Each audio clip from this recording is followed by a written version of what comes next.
નમસ્કાર વિદ્યાર્થી મિત્રો, આજના વિડીયોની અંદર આપણે સ્વાધ્યાય 11.3 શીખીશું। અગાઉ ઓલરેડી આપણે સ્વાધ્યાય 11.1 અને સ્વાધ્યાય 11.2 સંપૂર્ણ ગણાવેલ છે। એ તમે ન જોયું હોય તો એની લિંક તમને વિડીયોની ડિસ્ક્રિપ્શનની નીચે મળી જશે, તો એકવાર જઈને જોઈ નાખજો। ઓકે, ચેનલની અંદર જો પહેલી વાર આવ્યો તો ચેનલને તરત જ સબસ્ક્રાઈબ કરો, બેલ આઇકન દબાવો, જેથી આવા યુઝફુલ વિડીયો તમને સૌથી પહેલાં મળતા રહે। ધોરણ 9ના તમારા જેટલા પણ મિત્રો હોય એમના સુધી પણ આ વિડીયોને જરૂરથી શેર કરજો। હવે જો મિત્રો, રકમની અંદર આપેલ છે કે નીચેના લંબવૃત્તીય શંકુનું ઘનફળ શોધો।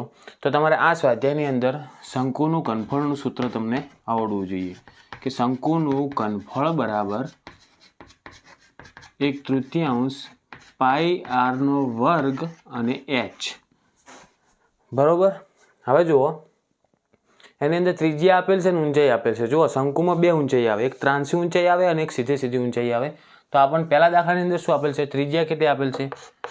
r બરાબર 6 સેમી અને h બરાબર 7 સેમી।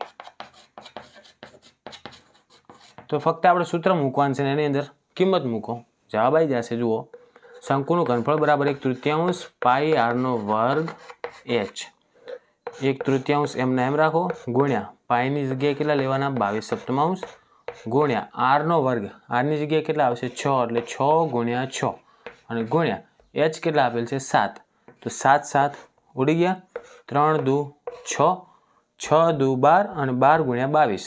આપણે હવે કેટલા કરવાના છે? 12 ગુણ્યા 22, તો એકમ દશકને 0, 22 એકા 22 ને 22 દુ 44, તો 4 ના 4, 4 ને 2 6 અને 2, તો જવાબ કેટલો આવશે?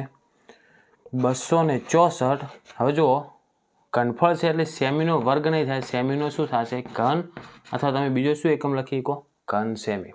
ઓકે, હવે એની અંદર પાછો બીજો દાખલો આપેલ છે, એમાં ત્રિજ્યા એટલે કે r બરાબર કેટલા આપેલ છે? 3.5 સેમી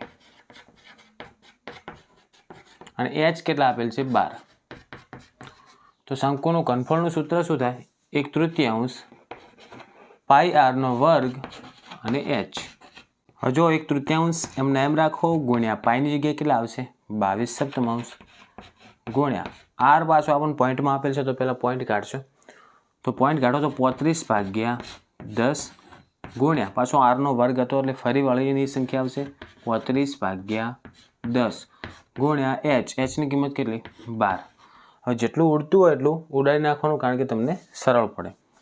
હવે જો 7 × 5 = 35, પહેલાં તો ઉડાડી દીધા, 5ના ઘડિયામાં 10 આવશે એટલે 5 દુ 10 ઉડી ગયા। પછી જુઓ, 3 ચોક 12 ઉડી ગયા, 2 દુ 4 આ પણ ઉડી ગયા। હવે જુઓ,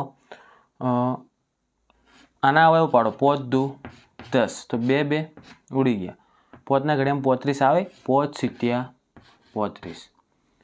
તો ફક્ત ઉપર વધશે શું? 22 × 7, તો આપણે 22 × 7 કરવાનું, 22 × 7 કેટલા થાય? 154, તો 154 સેમીનો ઘન આવશે, અથવા ઘન સેમી જે લોકો। ઓકે, આશા રાખું છું મિત્રો આ વિડીયોની અંદર તમને કમ્પ્લીટ ખ્યાલ આવ્યો હશે। તો પ્લીઝ વિડીયોને એકવાર લાઇક કરજો, અને જો ખ્યાલ આવી ગયો હોય તો જરૂરથી કોમેન્ટની અંદર જણાવજો। ચેનલને સબસ્ક્રાઈબ ના કરી હોય તો તરત જ સબસ્ક્રાઈબ કરો, બેલ આઇકન દબાવો, જેથી આવા યુઝફુલ વિડીયો તમને સૌથી પહેલાં મળતા રહે। ધોરણ 9ના તમારા જેટલા પણ મિત્રો હોય એમના સુધી પણ આ વિડીયોને જરૂરથી શેર કરજો। ઓકે, હવે મળશું આપણે નેક્સ્ટ વિડીયોમાં। Thank you so much for watching my videos. Thank you so much.